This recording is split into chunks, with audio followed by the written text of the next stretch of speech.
Hello, Oregonians, and welcome to Life and Legislation with Lucetta.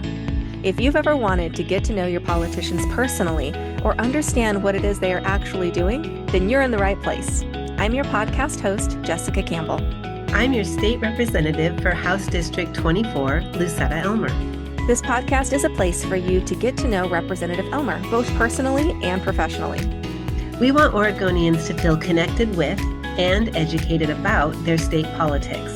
So we're so glad you've joined us on a fresh new podcast adventure as we cover all things about life and legislation. Hi, Oregonians, and welcome back to Life and Legislation with Lucetta. If this is your first time joining us, welcome. We're so glad you're here. This is a place where we get to know Representative Elmer a bit more personally and have some conversations about legislation so that we know what's going on in our state government. Now, sometimes we get to have special guests on this podcast, and that is the case for this episode. So I'm so excited to introduce you to our guest, David, and he is joining us from the East Coast, which is why we're doing this over Zoom. And this is why this podcast looks a little bit different for those of you who have been following us for a while. So David, welcome. Thank you so much for being willing to do this and just the flexibility of trying to work out schedules. I know everyone is super busy, but we appreciate your time. And I just want to jump right in and have you introduce yourself to the listeners and tell them a little bit about what it is you do. Sure. Well, thank you, Jessica. Thank you for having me. It's a joy to be here, although once you revealed to me that you're sitting in the heart of Oregon wine country right now, I'm pretty bummed that I did not get to come out there in person for this. My name is David McCullough. I'm the co-founder and CEO of an organization called the American Exchange Project. And in short, our organization sends high school seniors on a free 2-week experience that has them travel to an American town that is radically different from the one that they grew up in, and then host students from towns across the country that are really different also from the town that they grew up in. It's basically study abroad, but rather than going to another country, you go abroad within the United States. Right, because we essentially have, 50 different countries here. Literally. And, unless, as long as you have your real ID, frankly, you don't need a passport in your pocket as an American to see another country. The difference between where you're sitting right now and where I'm sitting in Boston, Massachusetts, geographically, culturally, historically, are as large as the difference between where I'm sitting right now, where my pals are sitting in London, England, or Paris, France, or where my brother is visiting Tokyo right now. The edict of E pluribus unum and the first clause of the preamble of our Constitution to form a more perfect union, I think really requires that all of us as American citizens, especially our youngest citizens, contemplates how we can create some form of uniformity and cohesion out of all of this difference. Just listening to you talk about the difference between the West Coast and the East Coast. See, my family's all from Tennessee. Wow, you went right into that. Holy cow. Whereabouts? Yes, bless your heart. I can go right into it real quick. My mom was born and raised in Springfield, Tennessee, which is a real small town north of Nashville, and she went to the University of Tennessee and taught me to bleed orange and sing Rocky Top. Now, I was raised in Orange County, California. Again, another completely different. Holy cow. Yeah, I'm a hybrid. So. But does this mean, I guess that you can't do Valley Girl too, then, can you? Yeah, I can. I can talk a Boston accent pretty fast if you want to track like that too. Switch all the accents completely. Yeah, we do have a lot of different cultures within the United States. And when you do take time to travel, you see that. And when we landed in Oregon 8 years ago, I remember thinking that it was almost like California and Tennessee had a state baby, and it was Oregon. There was such a blend of my two experiences of Southern California and small town Tennessee when we landed here, specifically in McMinnville in the Willamette Valley of Oregon. But that is amazing. And I imagine not a lot of people know that exists. So for anyone who just got super interested, we'll have links in the episode notes. So anyone who maybe wants to get connected with your organization or do one of these travel abroad in the States. Yeah. Please get in touch. We've had 1,500 students travel on over 200 exchanges. The impact we have seen from our first 5 summers of operation has been nothing short of life-changing. And it's landed me on the belief that a week in another town ought to be as much a part of the American high school experience as the prom. Mm. And we've been very lucky recently. In fact, we've been very lucky within Oregon recently to have the funding opportunities to start dramatically scaling this program to hundreds of schools in all 50 states. And so, if any listeners think that they might be interested in their local school or their kids taking part, please do let us know. We're growing, and we'd love to grow to wherever you are. And now it wasn't that long ago that Representative Elmer actually met you, heard about you, because you came, as I understand, to the Capitol in Salem, Oregon. That's right. And That's when, right. so maybe you can share when you did that and what brought you here and what your purpose was for going to the Capitol. Yeah, well, it began a couple years ago when I spoke at a gathering in Washington, D.C. of state legislators from across the country about our work and about what we were learning about our work. And after that event, I met Representative Ben Bowman from Oregon. And Rep. Bowman articulated for me just how diverse and divided the state of Oregon is and how different county to county um, uh, your home state can be, east to west, north to south, one side of the mountain range to the other. And I did not know about that. And it was incredible to me to hear how certain parts of Oregon can feel so foreign to other parts of a single state. And he initiated within the legislature last year a bill that would have dramatically scaled this program to about 60 high schools over 2 years and would have allowed 1,000 students to take part in the program as a way not only to bring young Oregonians in touch with the rest of their country, but to get young Oregonians in touch with each other. And we would have specially designed a two-part program that would have students travel within the state of Oregon on an exchange and then across the country on an exchange. Unfortunately, shifting resources didn't get that bill as far as we wanted it to last year, but we're going to take another crack at it. Yeah. And it raised a lot of interest among some funders in the state who are allowing us to expand the program. In fact, we'll have nearly 100 Oregon students from Springfield, Grants Pass, and North Powder take part in the program this year, and we're hoping to have close to 20 high schools in the state participating next school year as well.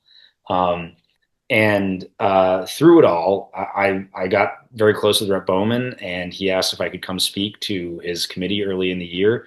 And I think, you know, doing the work that we do, we not only talk about the value of American Exchange Project and what it's offering students, but I think the lessons that our students are learning about one another and the experiences they're having become and can offer a very powerful counter narrative to one that seems to say again and again that we're so divided, Mhm. that has half of the country, more than half of the country now believing there's going to be a civil war in the next 5 years, that has 53% of Americans believing that their fellow citizens are on the whole morally and ethically bad people.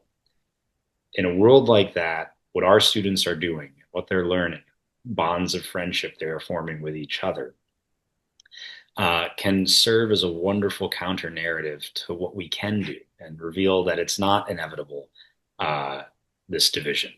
In fact, there's another road we could go down, one that looks at the period we're through now and takes it as a kind of sobering wake up call as to how difficult it is to form a more perfect union in a country as large as ours and launch some initiatives that can bring us together.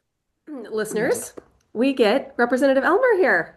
Hooray! Good morning. Good morning. This Good is morning. Life and Legislation with Lucetta, and you had some life this morning. I did have some life You this had some morning. life this morning. How are Right. you doing? I'm doing well, thank you. Yes. Good morning. How are Good you? morning, Representative. Thanks for being here. Appreciate it. Yeah, thank you for being here.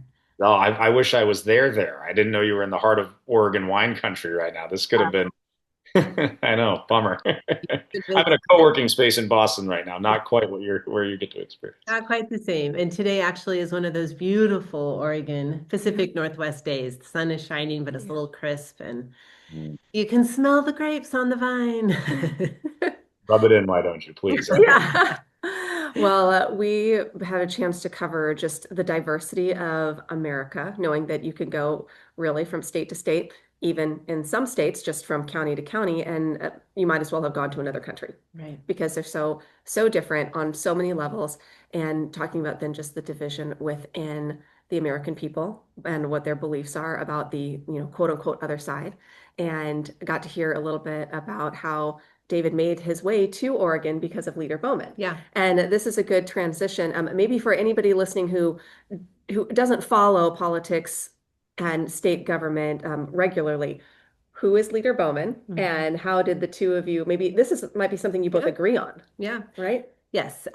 Majority Leader Ben Bowman and I, we came into the legislature as elected officials we were elected in 22 and then started in 23 together as freshmen. And so we sat in the higher ed committee together. He had way more political experience because he'd worked in the building. I was a brand newbie, so he helped me with some of just basic things on OLIS and the internet of tracking my committees and bills. But on that committee, it didn't actually have to do with the higher ed committee, but in that committee we started chatting, and that's where we connected over the Dolly Parton Imagination Library and early literacy. We both just have a passion for children and literacy, and so we connected on that and championed that bill together, and then came back this year both as minority house leader and majority house leader, and then championed the policy portion of that bill. So we got funding first, then policy. And then we work well together. And in the rules committee is where I'm vice chair, Leader Bowman is chair, and that's where I met David, and you came in, and I just thought you had such a refreshing perspective, and I immediately told Jessica on my team, track this guy down. I would love to just have him on the podcast, or because your voice and that message is truly what I'm trying to bring through the minority party to Oregon to get more balance. And I do believe that Leader Bowman, I mean, he's shown over and over again that, he loves to find bipartisan policy that we can work on together. Right. So, And there's an example of two leaders who, are different on a lot of policy, a lot of political views, but trying to find a bridge, trying to find a common ground. And so much of what you've already shared, David, you would hope that a lot of people would get behind this and say, yes, this is a great idea. Let's get to know our neighbors and get to know other people and maybe find more in common than we are different. Yeah. Yeah. I think any exercise in self-governance is a structure through which people are able to voice their beliefs and to turn those beliefs into laws and programs and innovations and developments that govern the way we live our lives.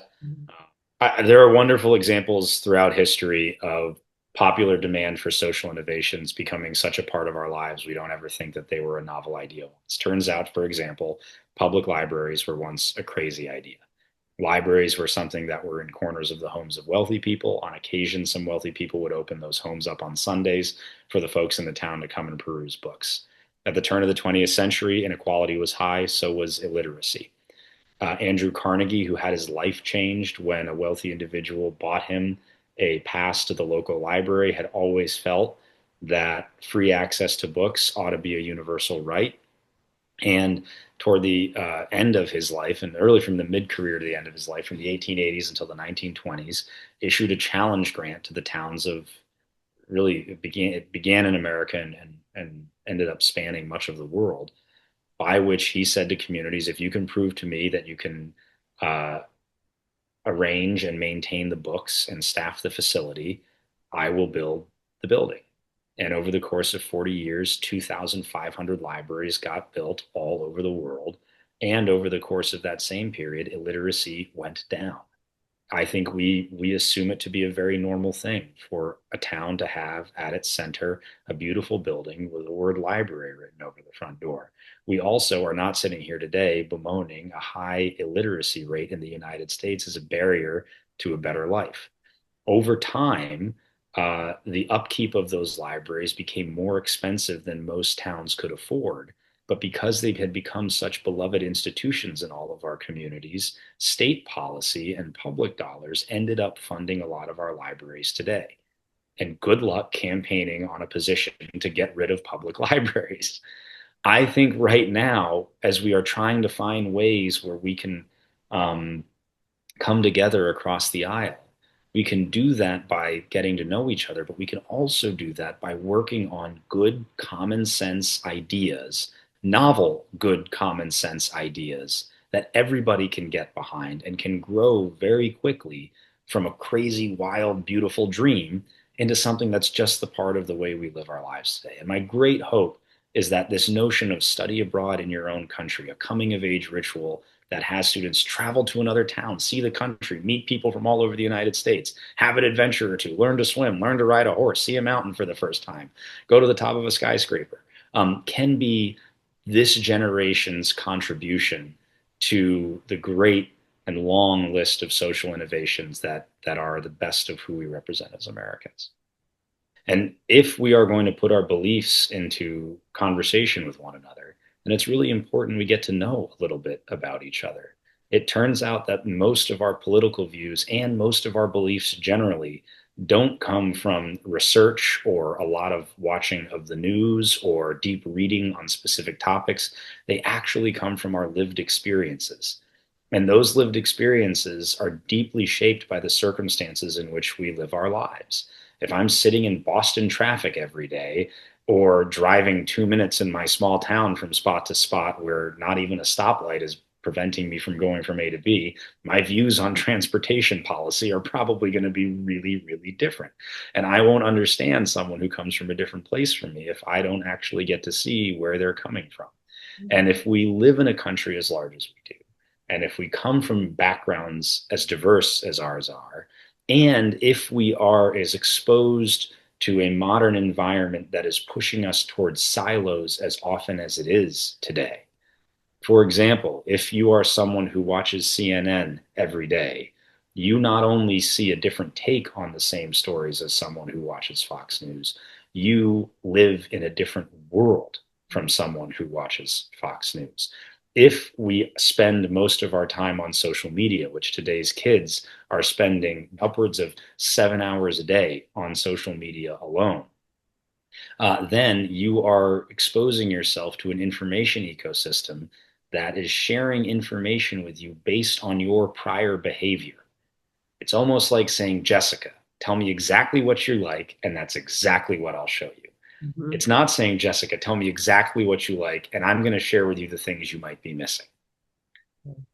That's not rounding anybody out. And so if we live in silos in a huge country that's really diverse, we run the risk of not bumping into people who are very different from us and not understanding what it's like to talk about transportation with someone who takes 45 minutes to drive 4 miles versus someone who takes 4 minutes to drive 4 miles. And that is true in every single policy and issue area. And I would argue that when one has experiences, deep experiences, where they can put their lives into conversation with the lives of other people, they develop social muscles around empathy and curiosity and courage that allow them to be fully functioning and happily functioning adults and citizens, where suddenly you can put yourself into conversation with all sorts of people and realize that it's a big world out there. A broad mind is better than a narrow one, um, and that ignorance really isn't bliss; it's just naivete. I love to, I call them field trips, and invite my colleagues across the aisle to come out to rural Oregon and have a field trip on things that, have been super controversial in the building. Yeah, I obviously, well, maybe not obviously because you don't know me, but I try to build the relationship as much as I can to set that foundation and then, entice them with wine or whatever to get them here. But go on some field trips to talk about things like energy, or we've had energy's been the big one. We had a bill that we passed this session around farm stands and farm stores. So coming out to more rural farmland and talking about how the farmers are pivoting a bit to try to make up some income that they're losing in other places. yeah, And then likewise, like if I get invited to go into the metro area, into Portland and visit, whatever, I try to take opportunity in that too, because you're spot on. I mean, the perspective is lived experience, and And when you only stay in your own little bubble, you don't have that Right. opportunity. No, Well, no. Yeah. town hall just the other day, and the our legislative leaders were explaining some of the wins that they had, and they were talking about the Japanese beetle. And most people are going, "What? Why? Why are we talking about a bug when we're talking with politics? What does this have to do with anything?" Mhm. And it was a very, very big, relevant deal to all of agriculture, Yeah. really. Yeah. But if you don't live in that world, that is right over your head, and you're wondering why would anybody need money for a beetle? Yeah. No. Why would anyone need money for a beetle as someone who doesn't live in that world? Yeah. Yeah. No, I mean, I that's yes. I grew up in a neighborhood, and well, I grew up in Hawaii, and then when I was young, we moved to the suburbs of Boston, and there's a very nervous, jittery fox in the neighborhood, which is probably the biggest threat to anyone in the entire neighborhood. It was so safe, it was boring. And I grew up not really understanding why anyone would want or need a firearm, until I went to South Texas and became great friends with a buddy of mine who still remains one of my best pals to this guy, a guy named Kevin. We all call him Hornet, who owns a ranch that's 100 miles from everything and not very far from the Mexican border. And he would regularly have drug smugglers running product across his property.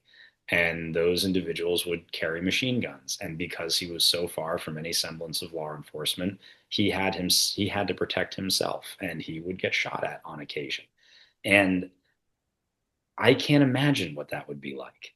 And I also can't imagine that my opinion about firearms should have any relevance to the way Kevin was living his life down in South Texas, because I was referring back to a world that was so different from Kev's. And while I don't think my view has changed entirely on the topic, by being able to see the way Kevin lives and by being able to just sort of be his friend because I'm his friend, I have, I think, a more nuanced opinion on the topic than most of the people in my neighborhood back in Boston. Right. I'm really worried today too many young people are growing up in an environment that tells them to stay away from strangers and to judge them with a little bit of skepticism and not curiosity. I believe very deeply that none of us have ever met a person who didn't have something to teach us. And imagine how much your life can grow if you treat every person you meet as a learning opportunity and not as a threat to be assessed. Like, how many states are you guys in, and what's the next chapter look like for the organization? Yeah, yeah. Well, thank you for the question. We began 7 years ago as a research project into what great big idea could bring the divided country back together again. And during that 8-month research period, we heard teenagers all over the country voicing a common complaint. We heard them say over and over again and again, I feel like I'm growing up in a bubble and I've never seen life outside the bubble. And so that's when the light bulb went off, and we launched the idea I've been talking about today. Right now, we will be sending about 750 students on nearly 100 exchanges to 39 states across the country this summer. Next summer, we are drawing up plans to be in all 50 states and over 200 high schools across the country, which will have us sending thousands of students through exchanges. Right now, our team is on a 3-year timeline to scale the program to 1,000 high schools in all 50 states across the country. Our hope is that 10,000 students can start traveling through the program. The biggest reaction or critical reaction we get is people say it sounds too good to be true. And my hope is once 10,000 young people are charging all over America, people realize, oh my God, it is actually true. The program really is free. There really is no merit-based admission criteria. For the last 2 years, we've been asking our students what percentage of them would recommend it to a friend. The average has been 100%. Scale 0 to 10, the strength of that yes has been 9.7. Sometimes it's hard to see the roses right outside your window. We're tapping on the window and hoping people can come to their town. If anyone hears this, and they reach out to us and say, hey, can you bring this to my community? I promise you our answer will be yes. The problem that we're working on is really bad right now, and we need solutions, not just right away. We needed them 6 years ago. And so the pace to scale is going to be very aggressive. And that, I think, representative is going to be the next chapter of the American Exchange Project. Growth. Well, I would love to connect you with our local high school and Great. see that here. Yeah. Right. And it sounds like there was some hopes to maybe get this back through the Oregon State legislative world, maybe in the next session, Mhm. and try and get that across the finish line. Yeah. Fingers crossed. I mean, I think this could be an extraordinary opportunity for Oregon to be the first in the nation to really go statewide and to show what it looks like when a whole state sends their kids through an experience like this. Mhm.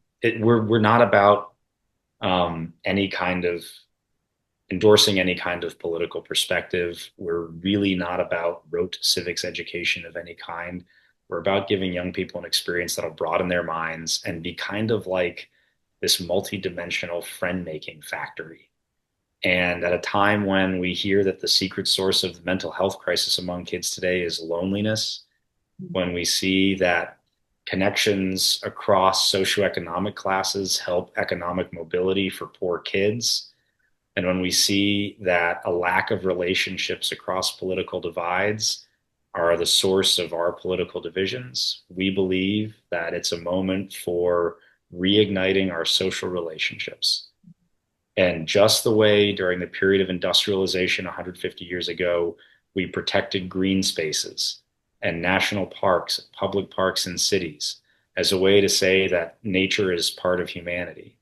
We right now need to foster social relationships, not just for young people, but for all people in this country, as a way to say that our friends are a really big part of our future. Yeah. Well said. That is beautiful. And I loved the example of you going to Texas. Yeah, And this was just inspired by a road trip I took, actually.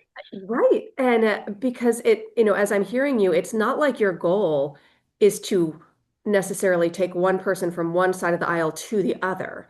The goal No. is for people to actually hear each other, understand that there are differences, and can maybe understand, oh, I actually see why you would think that. I see why that would be your perspective because you have a completely different life and geography and go down the list.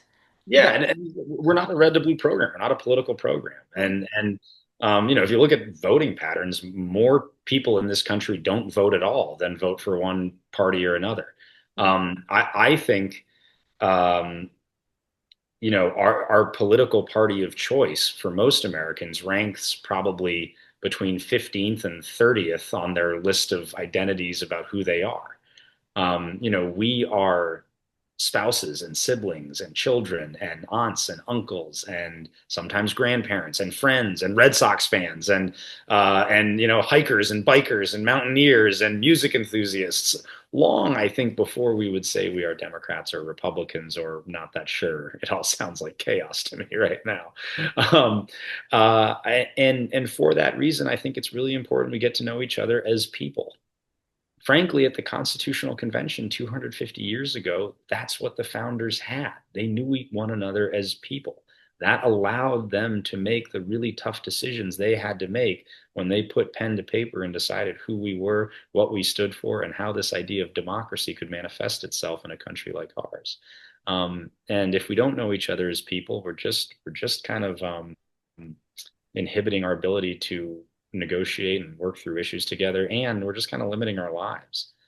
I don't know. When I think back to the best things in my life, I can usually attach it to an experience I had with a friend, and I don't know who I would be if I didn't have those people in my life, or where I would be if I didn't have those people in my life. My eighth grade teacher, Mary Mahoney, said, "Show me your friends, and I'll show you your future." And I've learned in the last 7 years of running this organization that is not only predictive of an individual's future, it's the predictive of the future of a nation. And and so I think right now it's a moment for social relationships. It's a moment for protecting the sanctity of our social relationships and diversifying them, because right now birds of a feather are flocking together a little too much in our society. In a sense, reminds me of another political passion that I've tried to embrace and have policy around more just work groups and listening sessions, but it's multi-generational learning or multi-generational childcare, and it's Yeah. taking the youngest and pairing them with our oldest. People, seniors that are maybe in a senior living facility, preschoolers that are in a childcare setting, and bringing them together to plant a garden or read a book or hang out. And, studies have shown that those two segments of our population are often the loneliest, and feel maybe unseen. But bringing them together, there's purpose. And you have one that's a sponge for learning, and you have one that has a lot of time and wants to feel needed. So again, just It works well. yeah, bringing people together from different perspectives, and it does. It works so well. Friends or littles and olders. As a kid growing up, I always engaged in the pen pal program. Yeah. So Oh, great. pen pals from all over. That was the thing, we Cool. couldn't go do an exchange. Well, until I got older, and then there was like a foreign exchange student. There was that program. So we hosted one when I was a senior. My family hosted a girl from Germany, and she's still. In fact, I just saw her last year. She came to the Capitol and brought a group of students. And so, lifelong friends. So yeah, it's valuable. Yeah. The one thing I would say to that point, Representative, there's a pattern across history of ideas that were once regarded as an extraordinary life-changing privilege becoming an extraordinary life-changing norm. Mm-hmm. And I don't know anyone who's ever been on some type of study abroad experience that hasn't said it changed their lives. And wouldn't it be wonderful if we could democratize that for everybody? Much the way that once upon a time people said learning to read was a privilege that changed my life. And we thought, well, let's make sure everybody gets that privilege. Right. Amazing. Thank you so much, David. I wish we had 2 more hours to talk with you. I think so much. Maybe we can have you come back for a sequel episode, but I really appreciate your With some time. of that good Oregon wine, please. Yeah, in person. Yes, in person. Yeah, that's the deal. Awesome. Thank you. And thank you for all of your work. I'm so glad we got to make this connection. Oregonians, we hope you were just engaged by this conversation. Hopefully it ignited some ideas. And again, we'll have links in the episode notes if you want to learn more and get connected. And we hope you come back and join us next time for the next episode of Life and Legislation with Lucetta.